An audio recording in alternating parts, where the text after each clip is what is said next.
Yes, I can. Wonderful. Ben, thank you so much for your patience through our technical difficulties, and that this will take a little longer than we anticipated, but thank you for coming.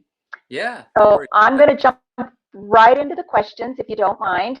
Sure. My name is Felice Garcia, and so I have an introduction to the questions to begin with. So as you know, we're in the middle of a health and economic crisis. So this crisis that we are facing in New Mexico has, the crises that we've been facing in New Mexico for decades have been amplified by this crisis. Right. It's shown us how normal has not worked out very well for the people of this state. It's exposed how ill-prepared and inadequate the existing systems and institutions are in addressing the basic needs and rights of much of our population. It's highlighted the inequities in the economic security in New Mexico, the fragility of our social structure, and overall instability of our economy. The absence of cultural and social awareness while addressing our many challenges has disproportionately burdened families, undervalued workers, the Native American population, the elderly, poor, homeless, and disabled, those most vulnerable in our communities. But it has also given us the opportunity to see how important effective, good leadership can be, and to redefine what normal is as we face growing global crises, lack of clean water, climate-related disasters, mass migrations, the economic impact of plunging gas and oil prices, and trade and supply disruptions. So our first question is, how do you see our state government addressing these challenges in a systemic way to mitigate those impacts and better prepare for the future of New Mexico? That's a great question. It actually gets to the core of why I'm running for office. I see in this state not just income disparity and wealth disparity, but healthcare disparity, education disparity, and opportunity disparity. And it's my personal hope that I can do something to, if not just mitigate those, reverse those, because I mean, this is something that's been going on for a long time. When you look at, say, our rankings in this country, we're near last in everything. We're 47th in poverty for seniors. We're near last in child welfare, in education and healthcare. So I think you hit on a very important point, which is what we've been doing isn't working. And can you give us some specifics as to what you would do to mitigate those? There's a lot of things. I would like to expand healthcare coverage. I'd like to expand Medicaid so that we make sure that everyone in this state has healthcare coverage. I would like to go into the education system and make sure that we're getting more dollars down into the classrooms. Right now, we're getting about 55% of our education budget, which is over half the state's budget, into classrooms for instruction. And states that have more successful outcomes, say Connecticut, Massachusetts, they're getting over 60% into the classrooms. So I want more money down into the classrooms. I want to revamp the high school curriculum, not just the core curriculum, but the choices that kids have outside of the course. So the music, the art courses and everything. I feel like a lot of the courses that are being offered now are the same courses that were offered 100 years ago. And if we modernize the curriculum and we expand it and also allow teachers to potentially bring forward courses that may be of great interest to them to teach, we're going to be able to better engage the students and the teachers and have better outcomes from an education standpoint. And to my mind, education is the foundation of economic growth. Just the most basic measure of the decency and success of a society, a state, a civilization. And we've been failing there. We've been failing on infrastructure. When you combine that, when you have a better education system, you have the students who are better capable for going out into the workforce. There will be better opportunities for them. Thank you, Ben. for the first question. Your Okay. time is up, but Yep. thank you. So I'm going to move on to our second question. So our state budget is being severely and negatively impacted by plummeting gas and oil prices. Mm-hmm. What measures would you take to address budget shortfalls? And what do you propose doing to strengthen and expand our economy in order to meet the socioeconomic and infrastructure needs of our diverse communities? Okay. So this is a multi-pronged approach that we need to take here. When I was in the House, uh, I tried to start a film, art, and culture committee. And one of the reasons I tried to do that was to diversify the economy, to look at parts of the economy that have not been as supported. You know, we were throwing some money at film, at tech, and things, but we weren't necessarily supporting the things that we do so well. You know, culture here, arts. There's the state is full of artists and galleries. The film opportunities are still there. We need to be supporting local businesses. I was frustrated in the House that we would sometimes get sort of caught up in this Hollywood glamour of throwing money at Tesla or Hewlett Packard to maybe bring jobs here. I think we gave 35 million to Hewlett Packard when I was in office.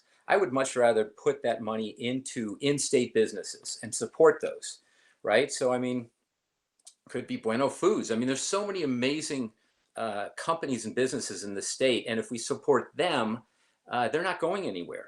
They're going to stay here and grow and expand, and that's going to help the economy. I was also, since I've been in office, um, since I've been out of office, I've been the president twice of the New Mexico Renewable Energy Industries Association, which is the sector that's been responsible for the greatest job growth in New Mexico over the last couple decades. So I am a huge proponent of clean energy, renewable energy, and I know in talking to the governor that she has an interest in, you know, getting solar on most state buildings. But there's options for addressing both climate change and the economy by doing energy audits. And I can see by your face that I'm probably running almost out of time. You've got 40 seconds. Oh, okay. Uh, you know, and one thing I want to mention here is this state permanent fund that everybody keeps talking about. You know, should we go into it for early childhood funding? We shouldn't have to go into that for early childhood funding. We should fund fully early childhood funding. But the state is not a person. That's not our retirement account that needs to keep building. That account is specifically there to be used in difficult times, and these are difficult times. So we have to come up with some algorithm where we can use portions of that when we need it. So, well, thank you. I have a follow-up question, actually from the first question, but you were leading into it with your answer. From Paula Jackson, when you say get the money for classrooms, get the money to classrooms, can you please be more specific? Well, sure. I mean, if we go back to that statistic I quoted, it was 55, I think, 0.8% of our budget goes towards instruction funds, and so I have been long frustrated with sort of the growing bureaucracy at the top in education, and you know that's happened for many reasons. A quick example was, uh, you know, I think it was my daughter was in third grade, and my mother had been off in the wild, living with bears for a month. Right? She came back. She had all these photos and bear prints and all this stuff, and she heard that my daughter's class was going to do a unit on bears. So she offered to the teacher to come in and show some of her things and talk to the kids about bears. And the teacher said that the public education department had defined what she had to do that day. And there was a little outline of a like a Care Bear that they had to color, and they had to count some gummy bears. And she couldn't deviate from that.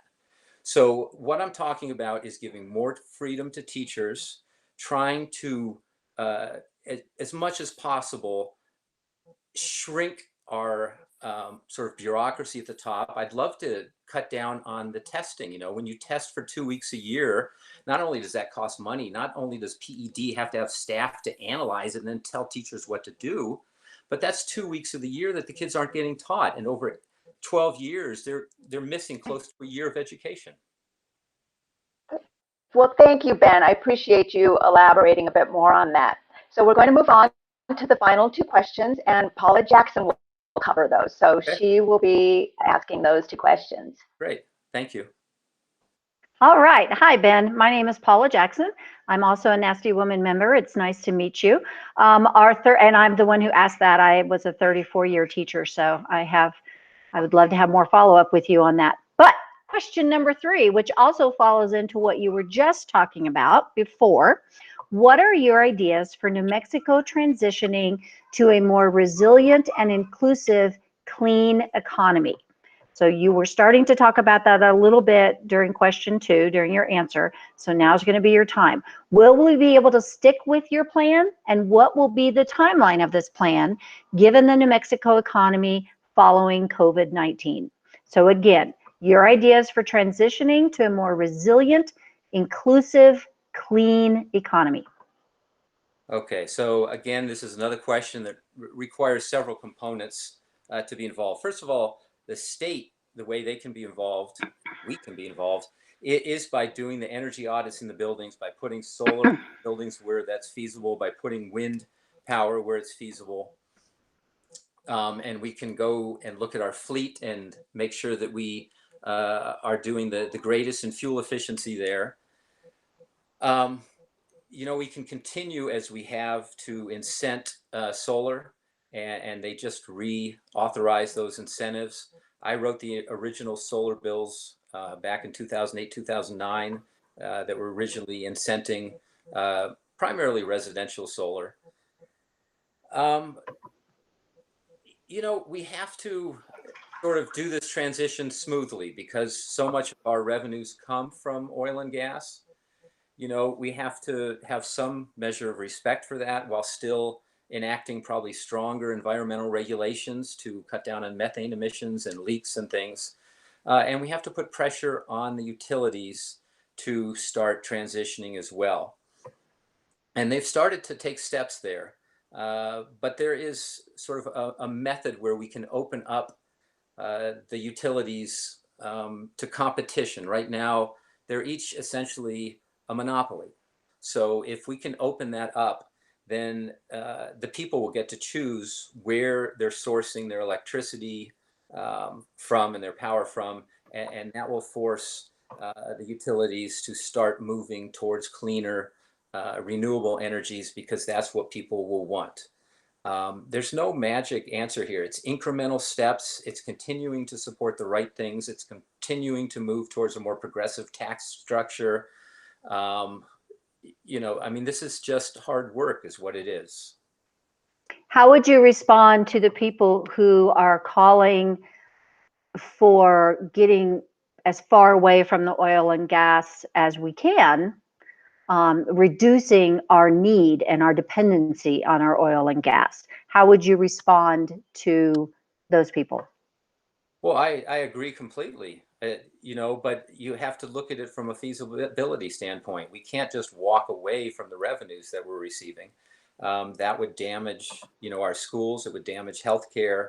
It would damage public safety in our roads. So we have to do this in some sort of proactive, but still intelligent and reasoned a path. So, you know, the state has to look at where we're going to fill those revenue holes from. And I want to make sure that there's no regressive approaches there. I was on the Tax and Rev Committee in the House, and you know we were getting rid of the food tax then. I think, you know, I'm open to all considerations on revenue considerations, but it has to be progressive. It has to be fair. It can't unfairly burden, you know, the poor, you know, rural. We have to just do this intelligently. And again, there's no magic answer for any of this. It's just incremental, and it's in each different sort of sector of what the government does. We have to do things in healthcare and infrastructure and education, in criminal justice, all to move towards a more stable budget and revenue projections. Okay, thank you very much. I appreciate that. Okay, let's move on to our last question. Question 4. Our state law criminalizing abortion predates Roe v. Wade and would be in effect if Roe v. Wade is overturned. What specific measures will you take to provide accessible, affordable, safe, and quality abortion and reproductive health care for New Mexico women. Okay. Well, I have a proven record here in the New Mexico House. I'm the only candidate in this race that has served in office. And you can go back and look, and Planned Parenthood endorsed me in 2008. Planned Parenthood endorsed me in 2010 and 2012. I have, I think, a perfect voting record with them. Obviously, we need to get rid of that law. And one of the reasons it's not gone already is because of the conservative coalition in our state Senate that has been there for 12 or 15 years. And, you know, this is an amazing opportunity in this seat, if I can win, to flip it from a conservative coalition vote to a solid Dem vote.